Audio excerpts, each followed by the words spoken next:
ideally being able to have yourself anchored and have healthy habits instilled to where you know you can be in a little more of a stable state, at least what I do for me, whenever I work out, whenever I prioritize my self-care, whenever I am making progress towards a goal that provides fulfillment. I also am aware of like the power of discipline and understanding that flexing discipline and will in the right direction will yield freedom, will equal freedom. So discipline equals freedom. Mm-hmm.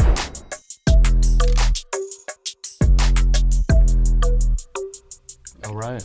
Okay. Hey. Hi, everybody. We're back, baby. It's been I've been spacing them out a little bit, just because of time constraints, and I don't like to force it, you know? Sure. But we're here with Devon Suggs. He is you're like I feel like you're like a motivational coach, but Sure. I think there's more to it than that. Totally. Can you tell me? For sure. Yeah. So I'll do a variety of different things. I have a adventure camper van and car rental business that I run out of Boulder, Colorado, which is pretty cool. I'm just coming off of a 10-day camper van road trip, and so I'm feeling all the dopamine rush and all the the positive vibes from that, but also a little tired and ready to get back, which was awesome. To like a stationary place in Boulder? For sure. Yeah, back to our place in Boulder with my girlfriend. Yeah. Yeah, and then my girlfriend and I will do some coaching together, working with couples, working individually with clients, doing more health and wellness, lifestyle, diet, fasting, all the good things, meditation.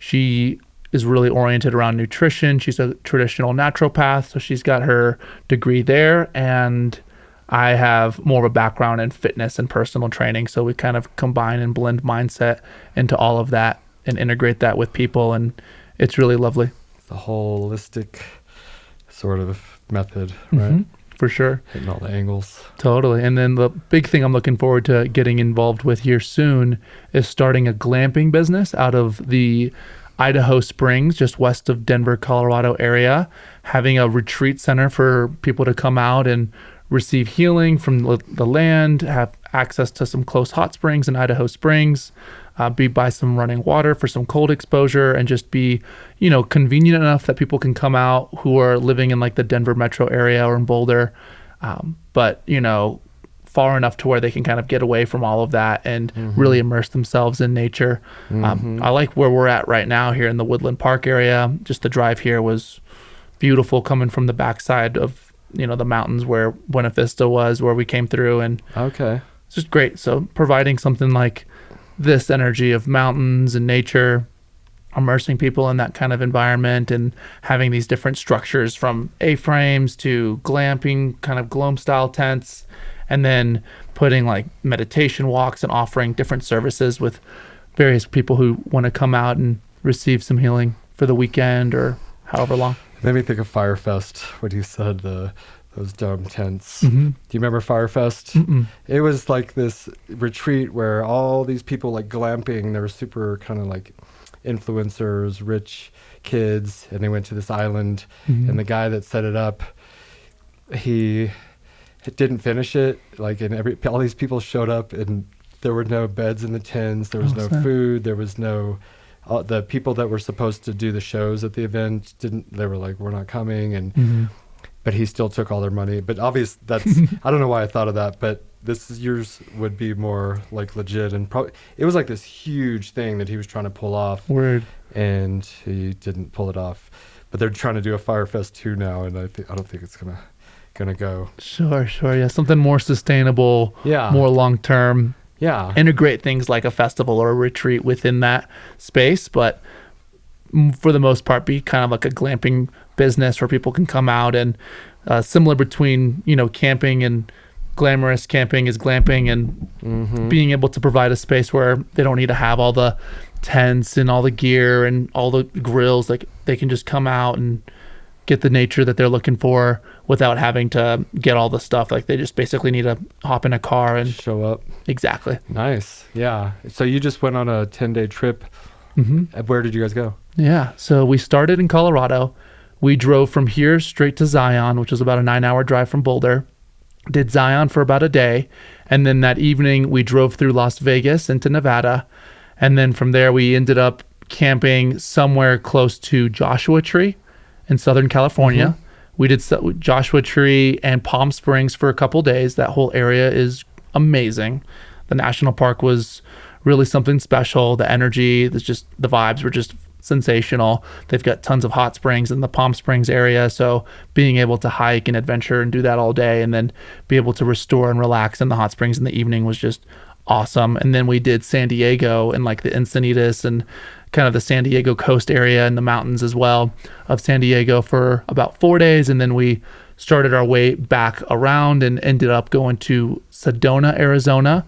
And then we went to another national park yesterday in Arizona, went through New Mexico. We went to a place called Ojos Calientes, which was like a nice like hot tub resort spot in New Mexico, and a couple of little other hiking spots in that area. And then ended up in Crestone pretty much this morning. Crestone, Colorado's got some really unique spiritual vibes and tons of hiking, pretty intense hiking, I will say. But it was good stuff. And now we're here in the Woodland Park area. What is Zion? I mean, I imagine that's in Utah. Oh my goodness. So Zion is absolutely my favorite national park. Okay. It's glorious. It's this rich red rock canyon that just goes down for maybe about 10 or 15 miles. And you're flowing right along a river called the Virgin River.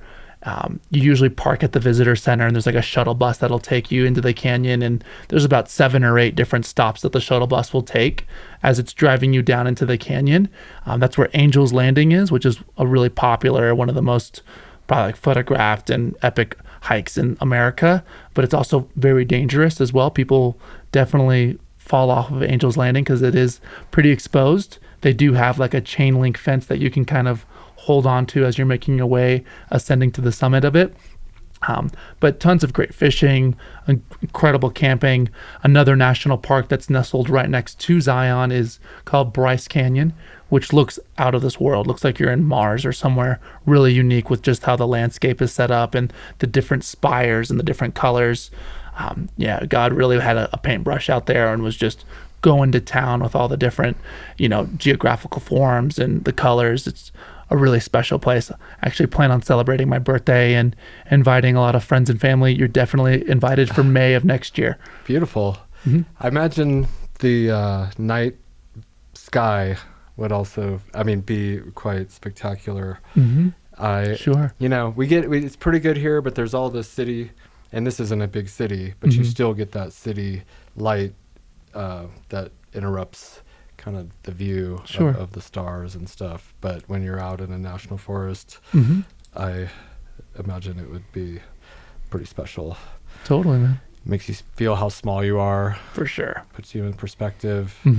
Get away from the rat race of everything for a little while. For sure. Yeah. I have a sprinter, 2 sprinters. Nice. And we never use them. I never use them. My team uses it, and then my wife's parents, it's parked at their house. But I want to do like a trip. I think that would be cool, especially as the season changes here. We were talking last time right around this year, and I was going through some pretty hardcore seasonal depression because of like the short days and the lack of sun, and I don't know, man. And there's like I feel like we're up at 8,500, in elevation. There's less oxygen, and I'm like, am I not getting enough oxygen to my brain? So do a lot of breathing exercises and stuff, but I was thinking I'm gonna like we're thinking about going to Puerto Vallarta. Ooh. Yeah, and I'm actually going there to do some stem cell treatment, but also very cool. Get out of the snow and get some sun. Yeah. My girlfriend and I will be doing a trip to Hawaii for a couple of months during the winter months, which will be lovely. So I'm all about, I love the mountains, love being up here at the high elevation, but at the same time, like to switch things up and get down to the coast and be by some warm weather and big bodies of water, whether it's lakes or oceans. I think that's very essential and helpful for body and seasonal depression and just overall health and vitality. switching things up and just kind of getting out into nature. Yeah, last year I in January, this year, I went to La Jolla, San Diego area for 3 days and just sat on the beach and by myself and like journaled, and it was so good for me. I was like, I'm gonna go back every month or every couple of months. I haven't been back, but I want to go back, and I probably will. For sure. And now you mentioned stem cells. Yeah. Have you done that before, or like what's that? Yeah. What is that for? Like just staying young, or you've got something you're trying to treat? Staying young, but also my knee and elbow is. I was skateboarding a couple months ago, and I fell and I tried to brace myself with my arm, and it really just like jammed my whole elbow. So I can't straighten it, and but it's I can do almost everything. Sure. But like push-ups are I can't extend it. So if I'm doing push-ups, so I could do some physical therapy. Sure. I probably should get it x-rayed, but I'm also 45, and I feel like if I was 22, it would be healed by now. Sure. So I'm like, when it all happened, it happened so fast, and I like went into shock because I was really glad that I didn't like break anything, because I felt the impact and it was bad, and so I like went into shock, and but I came and I sat over here on the couch and I was like, this is going to take a while to get better. And so it's been about 2 months. Right on. But it's mostly better. It's definitely way better. So I'm going to get some stem cells like direct injected. Have you done that? Have you looked into it at all? I've just heard about it here and there via podcasts and different athletes that would go and get some stem cell stuff done. Very fascinating for sure. And would love to hear your feedback on it. Yeah. And well, I have done it before. I got a direct injection into my knee a few years ago for a meniscus tear, and it totally fixed it for like 5 years. Nice. And then I was doing jiu-jitsu in March, and it popped again, and so I was kind of like limping for a few months, and it's mostly better. I can run, and I can do. I'm back to I'm doing jiu-jitsu again. So nice. How long has it been? Like 8 months. But just to like get it back to 100. I'm going to do that. Sure. And the anti-aging thing is totally something I'm interested in. I don't know that it necessarily works. In fact, I'm pretty sure it may. I don't know. We'll see. It's a like burgeoning, kind of like growing technology. Sure. So I'll be a guinea pig. Right on. I've done it already. So, but this time I'm going to go like full hog with like billions or hundreds of millions of cells, like IV, and that's where the Puerto Vallarta thing is, which was recommended to me by our UFC sports agency. They send a lot of their fighters there to rehab. So I was telling you, we just got that official sponsorship of the UFC. It's only a test for the rest of the year. Nice. But we're going to test it out. So on November 4th, in about 10 days or so, we're going to be in the octagon. Nice, man. Yeah. And, that's huge. Yeah. It's a big deal. Congratulations. It supposedly will lend more credibility to the brand and the product. Sure. Yeah. So we're very excited about that. And we've been building up to that for this whole time. We've sponsored fighters and other organizations. And so this is like the big leagues. For sure. And I don't watch football and basketball and baseball or soccer. This is my football. And so it's kind of like it's kind of like a dream come true, actually. It's been pretty hectic I went to Vegas twice to meet with the UFC. And the first time they just took me out to dinner and like took me to a fight, and then we went to an after party and stuff like that. So that was cool. And then I went back 2 weeks later to the headquarters, and they have like this PI Center Performance Institute where all the fighters get like either rehab or train or just evaluations. They do these like really in-depth medical scans to see what like the potential of the fighter.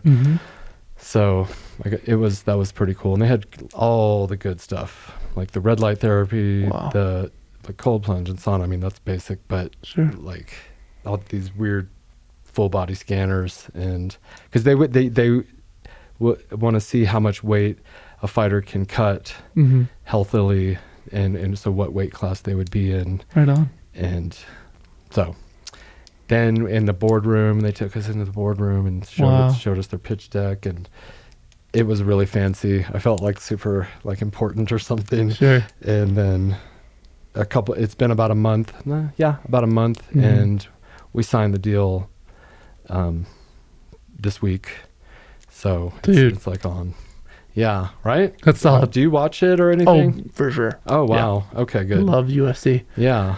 For sure. It's badass. And it's just getting more and more and more popular. And Dana White has just done a sensational job with the entire organization and getting the credibility behind it, getting like the hype and the legitimacy and the entertainment. I mean, they're just firing on all cylinders. So you're definitely, partnering on. I know you've already have had, exclusive contracts and deals with different fighters, but being able to have like the entire UFC contract thing, that is mega huge. It's so mega. Thank you. I'll tell some people, I'm like, I don't really watch it. And so that's cool. But for me, it's a big deal. And I know a lot of people watch it, but it's cool to hear that you watch it. It is also a beautiful thing to see the effort that goes into a fighter and the mentality that they need to, dedicate their life to be the best. And if you or we or any people would put that much effort into their own lives and their own missions, like you'd be unstoppable. For sure. So and the mentality of like an entrepreneur should be that level of dedication, like an obsession. And I'm obsessed with the underwear thing, and it aligns really good with, totally. So very excited about that. I am curious. I had a couple of things. Sure. You're very locked in. Sure. I like how I have a problem when I'm talking to people where usually I'm thinking about something else because I have something else to do, and I will just like I don't. You hear about successful people making you feel like you're the only one there, and I don't do that. But I like appreciate that. Yeah, so I appreciate that totally. And are a lot of your trainings like remote, I guess, kind of virtual? Sure, for sure. Yeah. I have a thriving community back in Boulder, Colorado, in which Taylor and I are co-leaders of that organization and that group of friends. And so being able to get grounded and stay present with people and provide them that quality attention and hold space and ask the questions and provide insightful feedback or just hold space for them and let them feel heard and seen is so much medicine. And my background initially, I got started in the network marketing space back when I was like in my early 20s, around 2021, and I've got a really great mentor, part of that organization called Longevity, who really taught me the importance of just, servant leadership and treating people like gifts, and understanding the way you unwrap those gifts is asking intentional and deep, meaningful questions. I've got another friend of mine named Ricky, who's an astrologer, and he shares that I'm like 66% Earth. And so I've got just a lot of Earth signs, and I can be like a solid rock for people to lean on or stand on. And I enjoy it. I just have that patience for it for whatever reason. Nice. And it's a beautiful thing. It's a beautiful thing for sure. I'm water. Nice. And I think that is applicable to my personality, and I definitely not like super solid grounded, but I make it work, Totally. Bruce Lee, be like water. You can crash, or you can be soft and flexible. I'm very flexible, but I would like to be more grounded, because I'm very like emotional. Sure. I cry and get mad, and I don't get mad too often, actually, thankfully. But every now and then, I feel like you have to get mad. Sure. Sometimes. Definitely. And it's not good to like just bottle it up either. And just finding, healthy means and mechanisms of channeling that anger. I was listening to a little podcast clip with, I think it was the GOAT of football. His name is Brady. Yeah. Brady was talking about how he would use anger as fuel and motivation to help him succeed. Like he would take anything that he would hear that the opposite team had said about him and just channel it and just utilize it. So I think, yeah, absolutely, anger can be a lot repressed within people, but if you can channel it right and release it in a healthy manner, it could do a lot of good as well. And then I'm also a big believer in, understanding that what lies underneath anger is pain. And so being able to sort of peel those layers back and find out where where the anger is stemming from, you know what I mean? And then overall, in terms of like emotions, and you mentioned you're a water sign, and it's a blessing for sure to be able to be flexible and to have these emotional energies kind of come up in that intuition and knowing when to be soft, knowing when to go hard. It's powerful, but having that discernment is super duper important. And there's a guy like a lot, Tony Robbins, and he shares that he's I think a Pisces as well, but he shares that we have when we're, big issue with a lot of people is they're either in a fearful state or they're in like an angry state. And he says, as simple as this answer is, whenever you're, gyrating between fear or anger, strive to find a place of gratitude, because when you're in a state of gratitude, it's impossible to be angry.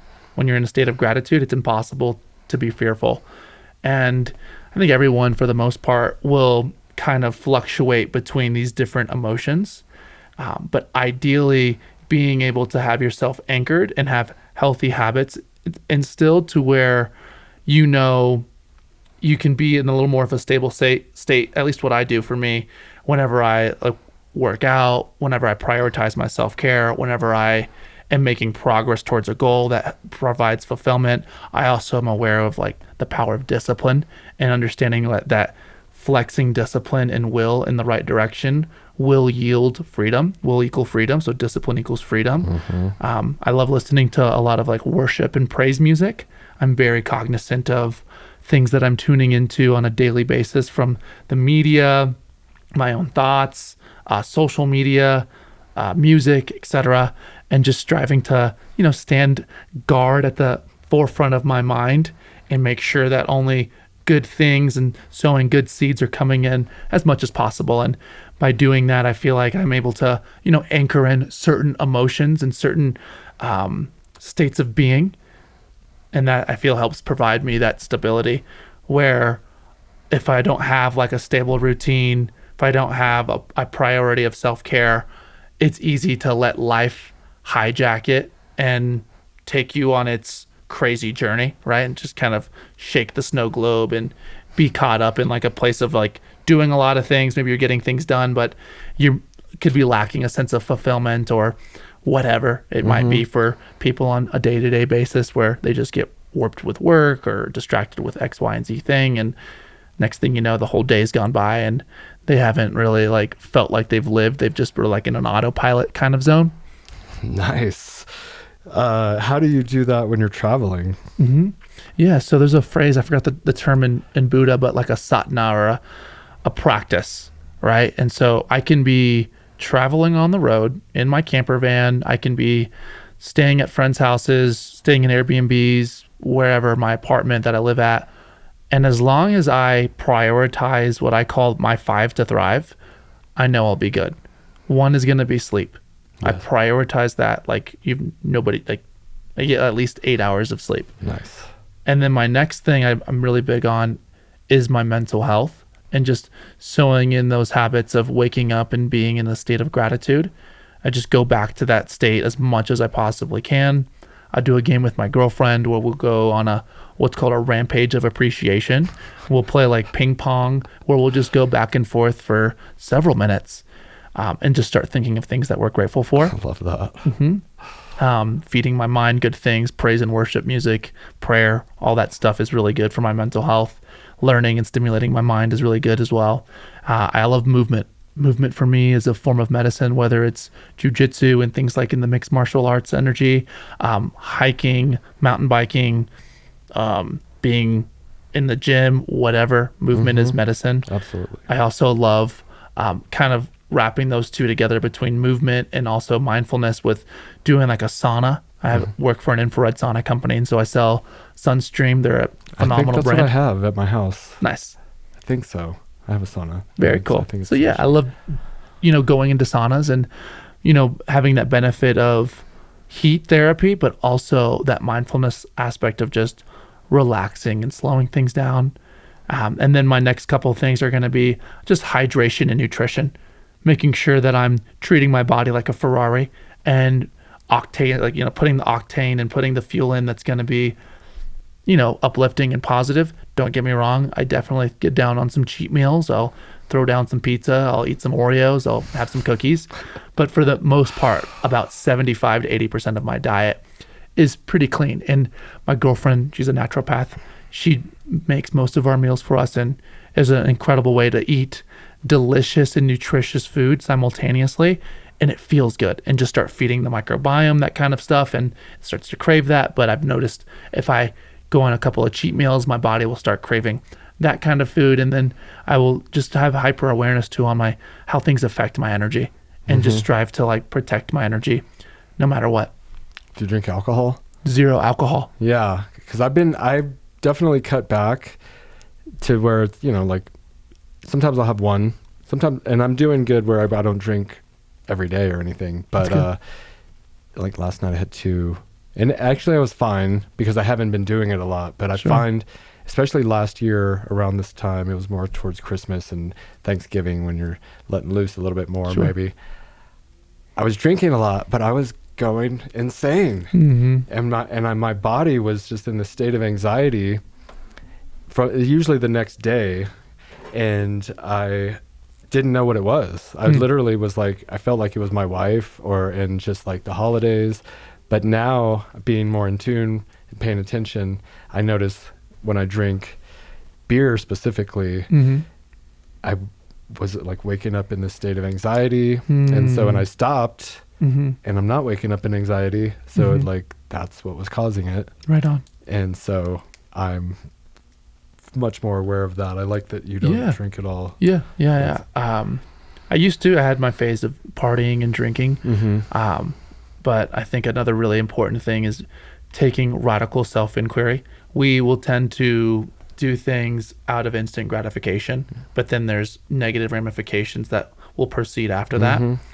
And for me, when I was drinking in the moment, it was fun. It was a social lubricant, having fun, whatever, cutting loose, a little bit of a coping mechanism to just kind of just put the worries of the day behind me and just to relax or whatever. But then, as you mentioned, I started to recognize sort of the after effects. And eventually, this was when I was like 22, I was like, I need to just kind of go cold turkey. And I did. And I now, for the most part, I live a very healthy, active, sober lifestyle. And I'm recognizing it pretty much every day, how rare it is to meet people who are just sober. I will participate in some psilocybin, some magic mushrooms, or an opportunity presents itself for some sort of retreat with ayahuasca or whatever, and I'll embark on those journeys very intentionally. But alcohol for me also, I got into this. I'm not sure if you've looked into this with alcohol, but the Arabic term is al-ghul, and a common phrase that we'll use, because I also am a big into words and language and the structure and the energy behind the words and the language. But alcohol, a common phrase for it is called spirits, right? And then another one too is jinn. Jinn will make you sin. And if you look at what jinn is in I think somewhere in the Arabic realms, it's a flesh-eating spirit. And I've seen how just in general, you kind of look at what happened during the pandemic and just whatever the media and everything is pushing forward as an agenda. Alcohol, man, is just everywhere, dude. It's everywhere. It's promoted on all sporting events. Everywhere you go, it's the thing to do. It's everywhere. It's so convenient. And I don't think drinking here and there, as you were mentioning, is not the problem. but getting a little bit too carried away or lost in that sauce is where things can kind of go downhill, and they can kind of go downhill relatively quickly. So yeah, I just know myself, and I'm like a none or nine kind of guy. And so I just strive to stay in like this sober state. I don't even do any caffeine. I don't drink any coffee. Nice. And I think it's good to just do these fasts from everything, from social media, from if you've got addictions with pornography, if you've got addictions with whatever, like coffee and caffeine or alcohol or smoking marijuana or whatever it might be, just like go away from it for a while. I even like to fast for like 24, 36 or 48 hours with no food and just drinking water. I've seen, profound benefits for the body, the mind, and the spirit, for sure. Yeah, I've done fasting and found it to be profound. I haven't done it in a while because I like work out a lot, and I feel, and I have to be like, I have to have energy for running the business. Excuses, but I did find it to be quite like clarifying when I'm mentally. I would just be a lot of clarity. Yeah, it was crazy. How old are you? 30. Okay. Where are you, like when you're 40 and 50, where do you see yourself, and okay, where are you trying to go? For sure. I'd love to continue to have this same amount of vivacious vigor and energy and drive for life. I would love to be still hiking, very obsessive with regards to my 5 to thrive, with my mental health, with my purpose, with creating, prosperity and happiness and inspiration and motivation and adventures with everyone that I come in contact with. I'd like to continue to be still living like a purpose-driven life into my 40s and 50s and 60s, and staying, super healthy, still able to snowboard and ski, still able to go hike and summit mountains, and be able to travel and vacation and do all the things that I love well into, even my 70s and 80s. And goal is to even live above 120 years and feel healthy throughout that time into my 90s and hundreds. And with how things are developing, as you're mentioning, stem cells and just all the advancements that are taking place with the health and wellness world, and all the money that these billionaires are dumping into longevity and how to stay younger longer, I'm stoked. So yeah, would love to continue to just stay where I'm at and, even progress on it. Yeah, that's you're very clear with that. Have you heard of the All In podcast? It's these 4 billionaires that they started the podcast during the pandemic, and they invest in a lot of technologies, and it's just a very interesting podcast to listen to billionaires talk. For whatever reason, to me, it sounds it's fascinating, and they're in the middle of like all the shit, like with Elon Musk. One of these guys is like Elon Musk's right hand, but he's also a billionaire.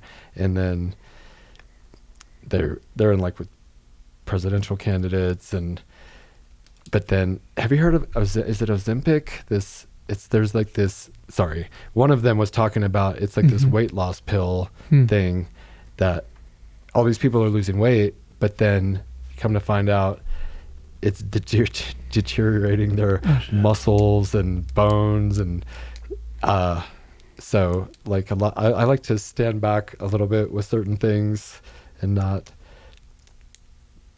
be a guinea pig. But sometimes when I hear Rogan and all these other podcasters talking about stem cells, I'm like, oh, that sounds good, because I hear the benefits. And it's been about a decade, and for a lot of them, where they're not dying or anything, and they're healing. So, but like that quick fix pill to lose weight sounds like a little bit too good to be true.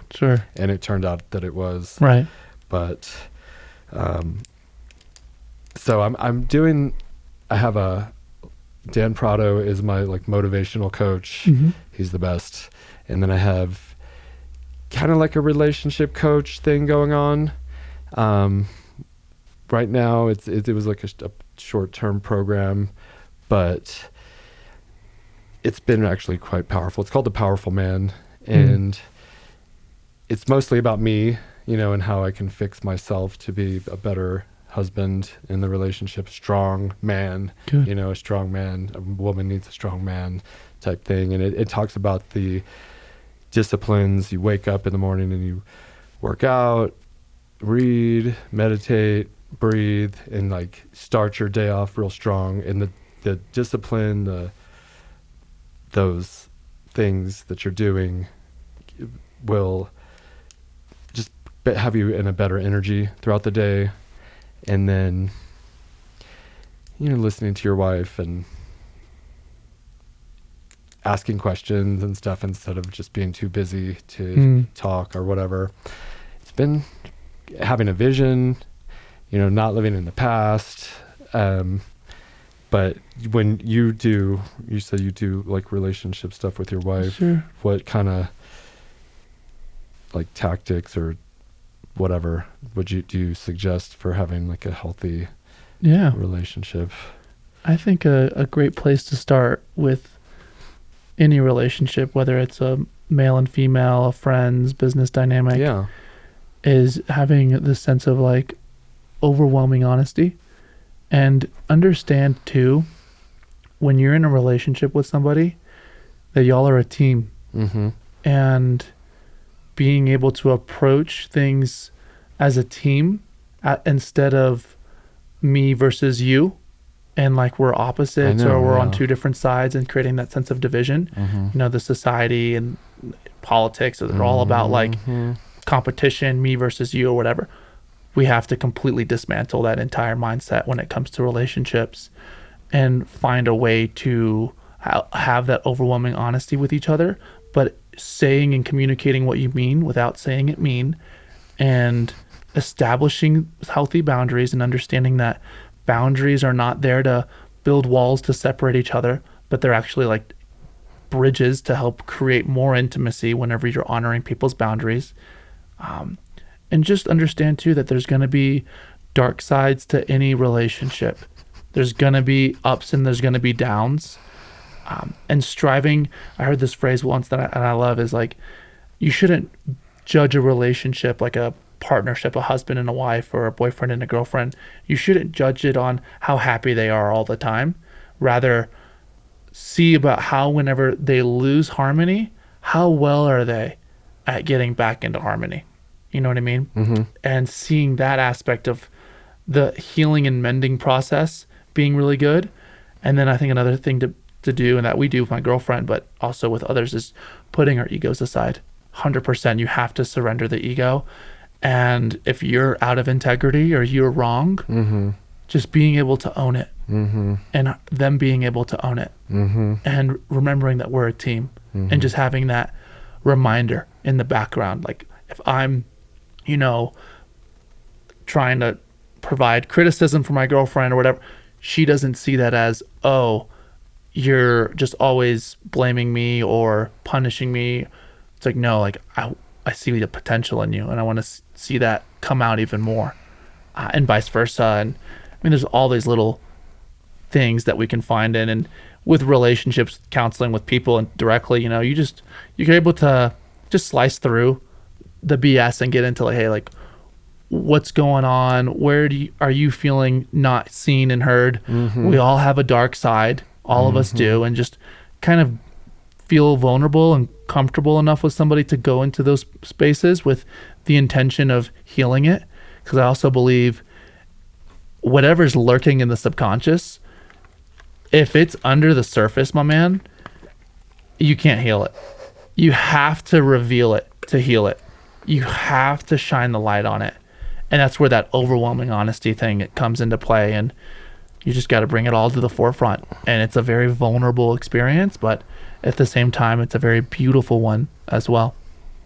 I love that. I was watching, thank you, by the way. Totally. Jake Paul, he's a fighter. For sure. And he has all these coaches around him, like a bunch of coaches for different, martial art or whatever, boxing, maybe physical fitness, meditation. Aubrey Marcus was one of his coaches, which I found fascinating. And I'm like, I have money. I could hire coaches. There you go. So I have motivational coach, Dan Prado, Let's go. physical fitness, and then I decided to just get like this relationship coach. It was really weird. You know how the phones listen to you, Mhm. and they'll like advertise stuff that either you've been talking about or maybe just thinking. Oh yeah, the thinking thing is definitely real too, bro. Yeah. Freaks me out. Yeah, and so I started seeing these ads, and I guess I slowed down a little bit on one of them for the powerful man thing, and then next thing I'm getting emails, and the next thing you know, they like called me, Wow. and with the call, they just caught me at a time where I was like feeling like almost desperate, and so I talked to them, and then I signed the deal, and then I think just the intention of making things better, I paid a couple bucks. Sure. But it immediately started working, like everything for me anyways. And she's good. She's like a rock. I don't know what, she's amazing. But I was having just like a midlife crisis and like mental shit, and it really just put things back in the proper perspective and being grateful about everything and not being judgmental and like weird. I wasn't, I guess, maybe being like completely forthright, because I was just going through some shit that I didn't think was, it didn't make sense. But I told her about it, and she's very understanding of things. She's, like I said, she's amazing. But Totally.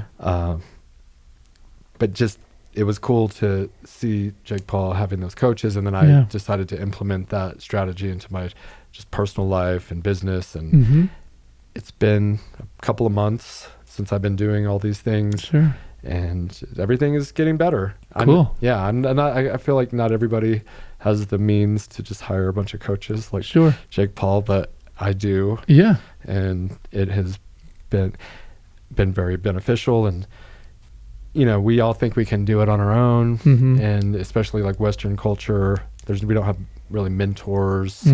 Where I feel like in like Asian cultures, that's more prevalent to have the elders teach you, and you listen and give you like respect to their experience. Sure. So I feel like I'm implementing that, and it seems Yeah, like man. you're a part of that, you know, seeing on the coaching side.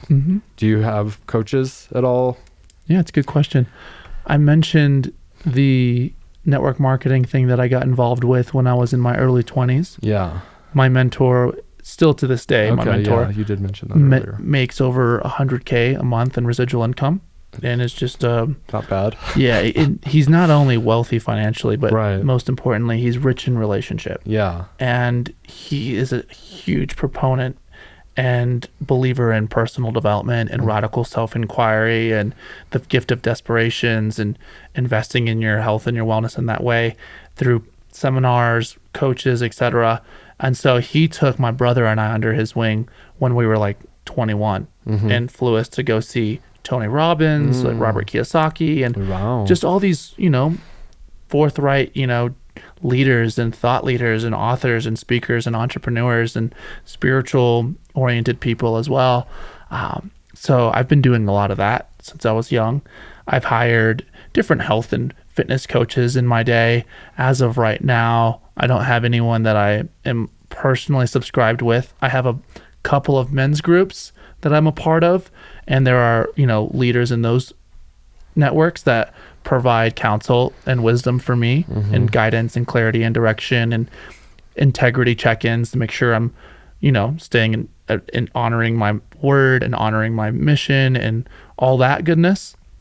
So I have that aspect, which is good. Keep you accountable type. Correct. Yeah. Correct. And, you know, I think that you taking the time to do that for yourself is amazing, is phenomenal. And I would even say that perhaps by like taking that money, right, and investing it into yourself, there's no greater investment than investing into oneself.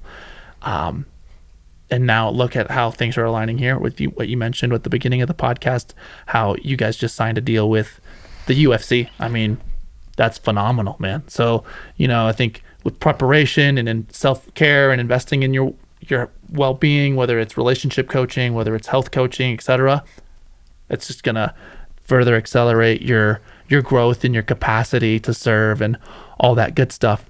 So I think that's phenomenal. And yeah, you're making me think I need to pay somebody, get some coaching done, get something, more involved more with my own personal growth. Nice. Yeah. And I was going to counseling for like a decade after I got out of the Army, and I feel like counseling is good, but coaching is like, they usually just like listen to you, and that's cool, but not really give advice from experience, or having like a men's group, which is part of this, the Powerful Man thing is part of there's a men's group aspect to it, and hearing their experiences, and they're all like really well-to-do type individuals, like that can pay for the thing because it was really expensive. And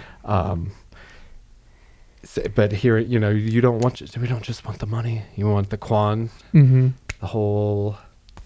That's a Jerry Maguire reference, which might be before your time, probably not, but Cuba Gooding Jr. He's like he's got all this money, but he wants the quan, the whole happy home and the money and everything that like life can kind of offer, which I've been using that word here recently. It came back to me, but if you have all the money in the world, there's like some of the most miserable people are like billionaires, and and I think that might be ego. Sure. Yeah. Like, I'm more important, and I should be getting this or that, and and then they get depressed as to why. Then they're fucking like stuck in their head. And I was going through a period in last year or whatever, where I was thinking I was like important and shit. And it will fuck with your head. Sure. Yeah, you just need to be like not put in your place, I guess, but kind of. Nobody is more important than somebody else. Although we are the most important person in our own lives. It's complicated, but it's all perspective and making sure you're not overvaluing yourself in a way that you are better than people. Yeah, that humility factor is huge. And there's a quote I like with what you mentioned regarding super successful millionaires or billionaires who on the front side of things might look like they're living a lavish life, but as you mentioned, maybe deep down they're insecure, or they're feeling a lack of happiness, or whatever it is. It's success without fulfillment is failure. Success without fulfillment is failure. And so, striving to look for success and happiness and prosperity, I'm on the same, road as well, for sure. But staying, yoked in that humility and that like servantness as well, like just serving people and feeling that intrinsic value from, not feeling like you're better or worse than anyone, but that we're all, human beings. And at the end of the day, when we all clock out of this life, we're going to die we're not bringing our money with us. You know what I mean? So, finding creative ways to stay humble, I feel, is really important, but at the same time, like, have that confidence too, and like be that savage and have that dog in you, and go out there and fucking conquer and do whatever it is, dominate the market. But like, so this is that dance. It's just a little dance. Yeah, right. That's funny. You mentioned servant. Where are we at? 50? Servant leadership. And I learned that in the Army. Nice. Actually, like, we called it like leading from the front, and how can I help you do your job type thing. But like, how do you define it and stuff? Sure. I look at more on the spiritual side of things, and even we can go and I'll connect it with the entrepreneurial things as well. But when you look at people like a Mahatma Gandhi, a Jesus Christ, a Buddha, a Krishna, those, spiritual leaders, and just how much compassion and unconditional love that they generated and put forward, and how amazing, as I was mentioning a little earlier, that God, baked into this intrinsicness of us that we feel good when we do good. When we do something good to somebody and we notice the impact that it had on them, we intrinsically have that value of feeling good, and that energy is beautiful. It's a beautiful thing. And then correlating it with karma as well, and just knowing that whatever you put into the world, you're going to get back to it. And striving to adopt this mindset in terms of the servant leadership thing. Leave people and places better after than you first originally found them. And what I've noticed is it doesn't take a lot, really. It doesn't take a lot out of you to do a little extra. You know, if you go to the restroom at the store or the restaurant or whatever, and there's a little bit of some stuff, just kind of cleaning it. It doesn't take a lot. Or, you know, complimenting somebody if you notice their clothes or their act of kindness was just little things. If we just all did a little bit, dude, this world would be substantially a healthier and happier, a more peaceful and prosperous place for sure. But that kind of energy is not, and that sort of mindset of servant leadership, it's not baked into our society, into our culture. You had the privilege of serving in the military, which appreciate your service there for sure.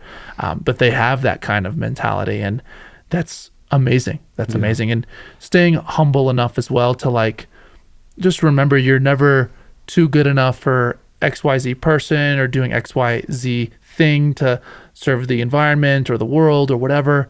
And just having that discipline and that little bit of that will and sowing that seed every day to make a lasting impact, I feel is super good. And, you know, finding out too what juices you. And for me, I got into the realms of personal training and, you know, our good friend who's also you work with, Steven, and the realm of fitness and personal training is where I felt my calling and loved the impact I had when I was able to help somebody lose X amount of pounds of fat or achieve a certain athletic performance. And it just was so rewarding, man. It's so fulfilling. So I'm grateful that every day I still can, you know, have that kind of impact and positivity and just strive to carry that energy through day-to-day conversations with people. That's beautiful, because not everyone is like made out composed with the right stuff to do that, I feel like, and you're maybe like chosen or called upon to fulfill that in to other people in this maybe you know, on this life that we live in here. Couple more things. You were talking about, well, a lot of times I feel like people want something from me, which and then so they'll want to talk to me, but I'm like, you just want money from me,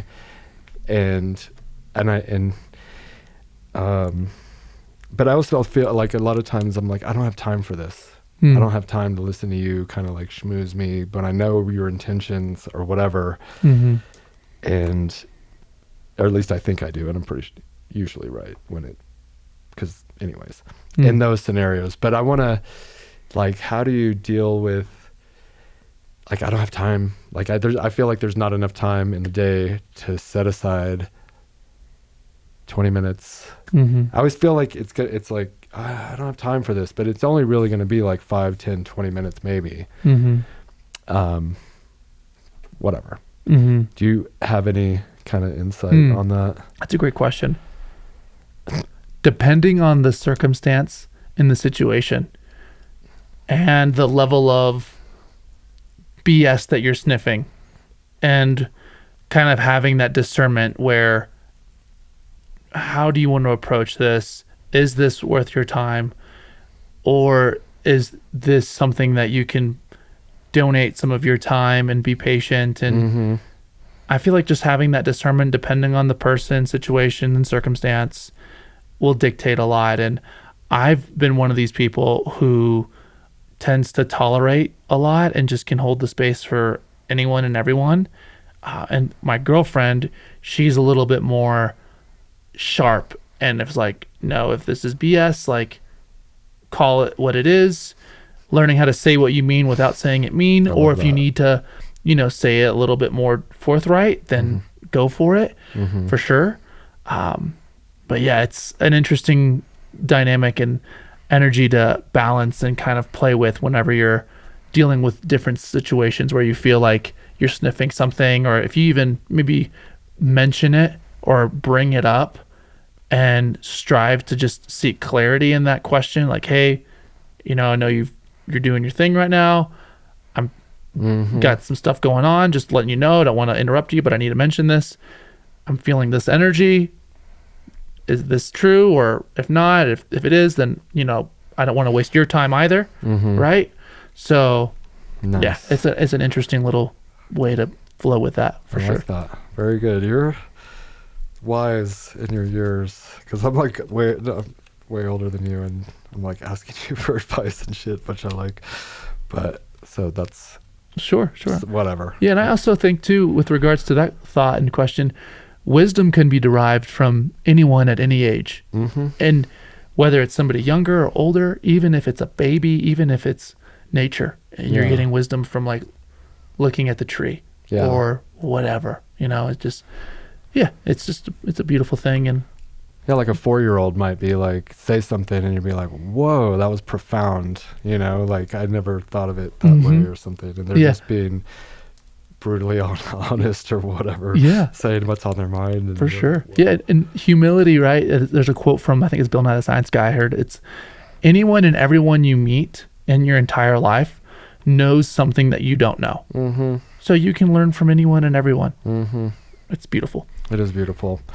Okay. And then you're talking about worship music earlier. You listen to that, and is that like church music or but okay, so specifically that, or is it maybe like Hindu-y type things? So I grew up Christian. Okay. But then if kind of gone into some different alleys of spirituality and love them all. Whatever is going to resonate and juice somebody's soul and spirit, I am a proponent for that. I had a profound experience with Christ when I was 23. I had a super vivid dream where I was standing right in front of him, and it was during one of the most chaotic and scariest times of my life. It was amazing. And so since then, at my early 20s, 23, I've kind of oriented myself back with Christianity. I'm not an avid churchgoer, but I love getting into the Word, listening to Christian style podcasts and, sermons that are, Christian oriented. I've got a couple of guys I like a lot who I like to listen to, even some dudes on social media.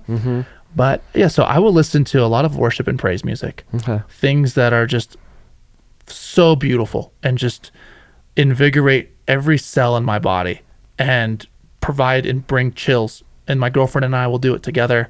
We'll listen to an artist that I like a lot is Trevor Hall. He's a little bit more agnostic, but his vibes are spiritual, righteous, and holy. Reggae music. There's any kind of music where the lyrics and the words that are being, sung are loving and positive and uplifting. So however that kind of form, if that's Hindu music for somebody or meditation music for somebody, whatever, provides that sense of nourishment to their soul, I'm a proponent for it. So I will tune into a variety of different things, but definitely love my worship and praise jams. And did you hear the Kanye Jesus album? Not yet. Really? Okay. My brother loves it. He's cool. Kind of best friends with Steven. I didn't get into it, but I was just curious. He does have like an album that a few years back. And Joel Osteen, you love that guy? Feel good preacher guy. Yeah. Good guy for sure. He has a good smile. Totally. I don't really. He's in my feed, and I've heard him say positive or like things that were like, okay, that's cool, but just anyways. But you're saying just like, because you said people on social media, but just whoever you tend to be following, maybe not him. Sure. Say. Yeah. Exactly. I think he's like an evangelist, and how they have a reputation for taking advantage of people, but I don't know. Sure. I have no idea. But okay, well, I have really enjoyed this time with you. I've kind of like teared up a little bit, but more like out of joy for whatever reason. Appreciate that feeling. I advise you guys to go back and watch the last episode that we did, which was sometime last year, was virtual, and a lot of nuggets, a lot of wisdom and positivity that I think we could all benefit from, just like with this one. Nice. And that's why I wanted you to come back, and I really appreciate you making the trip up here and sitting here with me. So, maybe we do it again next year or something, but I really appreciate it. Totally. Very, very grateful. Yeah. And Thank you for having me. yeah. And I know you have your Instagram page is like where you mention, like, spread some of your wisdom. Sure. Devon Suggs. There was another part of it. What's the rest of your title? Yeah, so I have a TikTok account too. Okay. Just called Thrive with Devon. Nice. Yeah. Okay. I had it on my phone. It's on your texting thing. I'm gonna find it because the Sunstream saunas. Oh, okay. Yeah. Do you work for Are you? Yeah. Oh, yeah. Okay. Salesman. Nice. With the company. Yeah. Well, that's also, so go to Sunstream Sauna. Yeah. I would love to hook it up with a great exclusive discount, an awesome price for one of the best infrared saunas on the market for sure. Yeah. Okay. Yeah. See, and the benefits, Rogan talks about benefits of doing it 20 minutes a day, 3 days a week or something, has a 40% reduction in all-cause mortality. Yeah, it's extraordinary. Yeah. So I've had it for a few years, and I've been just now getting back into it because I was like cold plunge, and to be honest, I didn't really get if there's a benefit to it, Sure. A stress benefit and energy benefit, but it wasn't helping with my sleep, which I have a huge problem with. But the sauna, it lowers my heart rate, it just calms me down, sleep better, detox. So if you had to choose one, I think that I would choose the sauna based on my experience. And I was cold plunging so much. The last time I cold plunged though, the next day it was like painful when I got in there, which it's always painful, but this time it was more painful. And then I ended up getting COVID. Oh man. And I already had it. It just hadn't kicked in. And I think that kind of maybe kicked it in. Sure. And so now I haven't got back in a month, and I'm like, I don't want to get back in, but I'm going to get back in. Do you get in? Yeah, I do love some cold exposure. Yeah. I don't have a plunge per se, but you living here in Colorado, as you're aware, the water is frigid. Yeah. So I'll get in the water whenever I go on a hike or something like that pretty often. Yeah. Yeah. Okay. Well, there's something invigorating about it, but just recommend the sauna more. But okay. Thank you guys. We'll be back soon. Can't say exactly when, probably in a couple weeks. I'm trying to chill a little bit. Check out the last episode with Dave Smith. That was super fun. He's an icon or whatever to me. And, cool. That was really special for me. But this was more kind of spiritual, I don't know. That was a conversation with someone that I admire, but Sure. And this is something that I feel like a good energy. He has good energy. Anyways, not comparing people. We'll see you next time. Thank you. Thank you. Thank you. Okay. Yeah. Beautiful. Peace and love, guys. Yeah. Peace and love.